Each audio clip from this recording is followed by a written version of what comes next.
সুপ্রিয় দর্শক, স্বাগতম জানাচ্ছি আইসিটি পার্ক বগুড়ার আরও একটি নতুন ভিডিওতে। ভিডিওটি নিয়ে সাথে আছি আমি সায়েম সোহায়েব। আপনি যদি ফ্রিল্যান্সিংয়ের ছোট ছোট কাজ দিয়ে একটি স্ট্যান্ডার্ড ইনকাম জেনারেট করতে চান, তাহলে এই ভিডিওটি আপনার জন্য। আইসিটি পার্ক বগুড়ার এই চ্যানেলে ফ্রিল্যান্সিং সম্পর্কিত যে ভিডিও আপলোড করা হচ্ছে, সেই ভিডিওগুলো আপনি যদি পড়াশোনা বা বিভিন্ন কাজের পাশাপাশি নিয়মিত দেখেন এবং সেই কাজগুলো প্র্যাকটিস করেন, তাহলে ইনশাল্লাহ একটা সময় ছোট ছোট কাজ দিয়ে ফ্রিল্যান্সিংয়ে আপনার ক্যারিয়ারকে বিল্ড আপ করতে পারবেন এবং স্ট্যান্ডার্ড ইনকাম জেনারেট করতে পারবেন। তো আজকেও আমি একটি ফ্রিল্যান্সিং কাজ লাইভ প্রজেক্ট আকারে আপনাকে সম্পূর্ণ করে দেখাবো এবং এই কাজটি কিভাবে কোথায় পাবেন আর কিভাবে সম্পূর্ণ করবেন এবং কিভাবে বায়ারকে জমা দেবেন, এই এভরিথিং বিষয়গুলো আজকের এই ভিডিওতে তুলে ধরার চেষ্টা করছি। তাই ভিডিওটি না টেনে সম্পূর্ণ দেখার আমন্ত্রণ জানাচ্ছি। প্রথমত আমরা চলে এসেছি upwork.com, এই ফেমাস ফ্রিল্যান্সিং মার্কেটপ্লেস ওয়েবসাইটটিতে। এখানে এসে আমরা সার্চ করেছি কনভার্সন ইমেজ টু পিডিএফ। তো আমরা যখন কনভার্সন ইমেজ টু পিডিএফ লিখে সার্চ করেছি, সাথে সাথে অনেকগুলো জব আমরা এখানে দেখতে পাচ্ছি। প্রথমত এই জবটি নিয়ে একটু কথা বলতে চাই। তো বায়ার কিছু ইমেজ আপনাকে প্রোভাইড করবে এবং সেই ইমেজগুলোকে পিডিএফে কনভার্ট করতে হবে এবং সেই পিডিএফগুলো বায়ারকে প্রোভাইড করতে হবে। এটি হচ্ছে মূলত আজকের এই কাজ। তো এই কাজটি কিভাবে করব? তো অনলাইনে কিছু টুলস আছে, যে টুলসের মাধ্যমে এই কাজগুলো করা যায়। তবে অনলাইনের সবগুলো টুলস কিন্তু ফ্রিতে আপনি ব্যবহার করতে পারবেন না।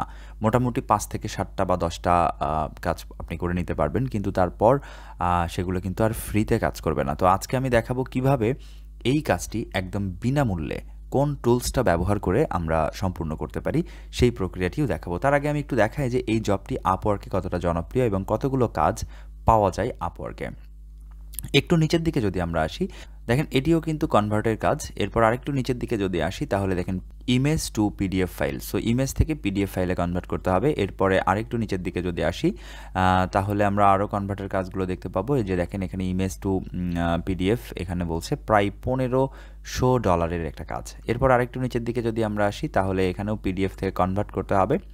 এরপরে এই যে জেপিজি টু পিডিএফ $100 একটা কাজ। এগুলো কিন্তু আমি একদম লাইভ দেখাচ্ছি আপনাকে, আপওয়ার্কের লাইভ দেখাচ্ছি। তো এই কাজগুলোর রেট কেমন এবং এই কাজগুলো কতটা সহজে করা যায়, সেটি কিন্তু আজকে এই ভিডিওর মাধ্যমে তুলে ধরছি। তো এই কাজটি কিভাবে করা যায়, চলুন সেই প্রক্রিয়াটি আমরা দেখে নিই। আর এই কাজটি করার জন্য আমাদের একটি এক্সটেনশন লাগবে, যে এক্সটেনশনটির লিঙ্ক আমি ভিডিও ডিসক্রিপশনে দিয়ে দেওয়ার চেষ্টা করব। অথবা আপনি যদি ক্রোম ওয়েব স্টোরে যান এবং সেখানে গিয়ে যদি লেখেন জেপিজি টু পিডিএফ বা পিএনজি টু পিডিএফ, তাহলে কিন্তু এরকম একটি এক্সটেনশন পাবেন। এই এক্সটেনশনটিকে জাস্ট অ্যাড টু ক্রোমে ক্লিক করে নিতে হবে। তাহলে এই এক্সটেনশনটি কিন্তু এখানে আমাদের যুক্ত হয়ে যাবে। এবার আমরা যেটা করব, এই এক্সটেনশনের জায়গায় ক্লিক করব, এরপরে আমরা এটাকে পিন করে নিব। পিন করে নেওয়ার সাথে সাথে দেখেন এখানে আমরা কিন্তু দেখতে পাচ্ছি এই এক্সটেনশনটি। তো আমরা জাস্ট এটাতে যদি ক্লিক করি, তাহলে আমাদের আরেকটি নতুন ট্যাব ওপেন হবে এবং ওই যে এক্সটেনশন রয়েছে সেই এক্সটেনশনে কিন্তু আমরা সরাসরি প্রবেশ করব। তো এবার আমরা যেটা করব সেটা হচ্ছে যে click to drug to choose JPG file. So এখানে আমাদেরকে জেপিজি ফাইলটিকে ড্রাগ করেও আনতে হবে, অথবা ক্লিক করে আমরা কিন্তু জেপিজি ফাইলটি এখানে নিয়ে আসতে পারি। তো আমি যে জেপিজি ফাইলটিকে এখানে পিডিএফে কনভার্ট করব, সেই জেপিজি ফাইলটিকে আমি জাস্ট এই যে আপওয়ার্ক জব এর ভিতরে রেখেছি। তো এখানে যে ইমেজটি রয়েছে, আমরা এই ইমেজটিকে জাস্ট ড্রাগ করে নিয়ে গিয়ে আমাদের ওই এক্সটেনশনে নিয়ে গিয়ে ছেড়ে দিব। তো আমরা জাস্ট এই ইমেজটিকে ড্রাগ করে ধরে নিয়ে গিয়ে আমরা আমাদের ওই এক্সটেনশনে নিয়ে গিয়ে ছেড়ে দিচ্ছি। এখানে ছেড়ে দেওয়ার সাথে সাথে এখানে আপলোড হচ্ছে, একটু সময় নেবে। এই সময়টা আপনার পিসি এবং নেটওয়ার্কের পারফরমেন্সের উপর নির্ভর করবে। সো আমাদের এটা কিন্তু আপলোড হয়ে গেছে। এবার আমরা যেটা করব, যে কনভার্ট টু পিডিএফ, এটাতে ক্লিক করব। এটাতে ক্লিক করার সাথে সাথে এখানে কিন্তু কনভার্ট হচ্ছে, অলরেডি সাকসেস, এটা কনভার্ট হয়ে গেছে। এবার আমরা জাস্ট এই যে ডাউনলোডে ক্লিক করব। ডাউনলোডে ক্লিক করার সাথে সাথে যে এখানে কিন্তু আমাদের এই ফাইলটি ডাউনলোড হয়ে গেছে। এই দেখেন এই ফাইলটি কিন্তু টোটালি পিডিএফ আকারে ডাউনলোড হয়ে গেছে। আমরা যদি এটাকে ওপেন করে নিই, তাহলে আমরা দেখতে পারবো আমাদের কিন্তু পিডিএফ আকারে ওই ইমেজটি কনভার্ট হয়ে গেছে। আমরা পিডিএফটিকে ওপেন করে নিচ্ছি। দেখেন অটোমেটিকলি কিন্তু ওই ফাইলটি পিডিএফে কনভার্ট হয়ে গেল।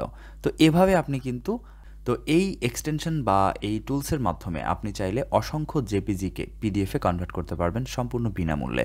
সো এভাবে কাজগুলো করে আপনি বায়ারকে প্রোভাইড করবেন। বায়ার ঠিক কাজটি পেয়ে যাওয়ার পর আপনাকে কিন্তু এই আপওয়ার্কের মাধ্যমেই পেমেন্টটি কনফার্ম করবে। তো আপওয়ার্কে অ্যাকাউন্ট তৈরি করার আগে বা আপওয়ার্কের এই কাজগুলোতে অ্যাপ্লাই করার আগে এই কাজ সম্পর্কে ভালোভাবে জেনে নিন এবং ভালোভাবে এই কাজগুলো প্র্যাকটিস করুন। তারপর আপওয়ার্কে একটি অ্যাকাউন্ট তৈরি করুন, তারপর আপওয়ার্কে জবের জন্য অ্যাপ্লাই করুন। তাহলে যেটি হবে, আপওয়ার্ক থেকে কাজ পাওয়ার সম্ভাবনা অনেক বেশি হবে এবং আপওয়ার্ক থেকে যে কাজগুলো আপনি সম্পূর্ণ করে বায়ারকে জমা দেবেন, তারপর বায়ার কিন্তু আপনার প্রোফাইলে রেটিংটাও কিন্তু সেভাবে প্রোভাইড করবে। তো আশা করি আজকের ভিডিও বুঝতে পেরেছেন। কথা হবে পরের ভিডিওতে। সে পর্যন্ত ভালো থাকবেন। আল্লাহ হাফেজ।